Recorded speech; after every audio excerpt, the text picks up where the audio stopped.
কদিন ধরে তো নিম্নচাপ শুরু হয়েছে, এত বৃষ্টি হচ্ছে যে কোথাও বেরোনোই যাচ্ছে না।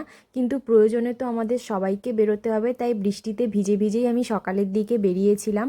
আবার সন্ধ্যার দিকে আমি বেরিয়েছিলাম একটু পুজো দিতে আমাদের কালীবাড়িতে। আর আজকে তো কৌশিকী অমাবস্যা, তোমরা অনেকেই জানো, তো সেই জন্য মন্দিরে শুধু ভিড়টা দেখো। এখন যে লোকজন দেখতে পাচ্ছ, এরপরে কিন্তু প্রচণ্ড ভিড় হয়ে গিয়েছিল, মানে ওখানে আর দাঁড়ানোই যাচ্ছিল না। তাই বাইরে বেরিয়ে আমরা একটু আইসক্রিম খেয়ে নিয়েছিলাম, আর এই আইসক্রিমটা খেতে বেশ ভালোই লাগছিল। তারপর বাড়িতে এসে, এটা কিন্তু আমি চা বানাচ্ছি না, এটা আমি বানাচ্ছি চুলের জন্য একটা সিরাম। আর এই সিরামটা মেখে না আমার চুল পড়া অনেকটা হলেও কমেছে, না হলে বর্ষাকালে যা চুল উঠছে। তারপরে আমি একটু পাস্তা বানিয়েছিলাম, তো সেটাই একটু খেয়ে নিয়েছিলাম।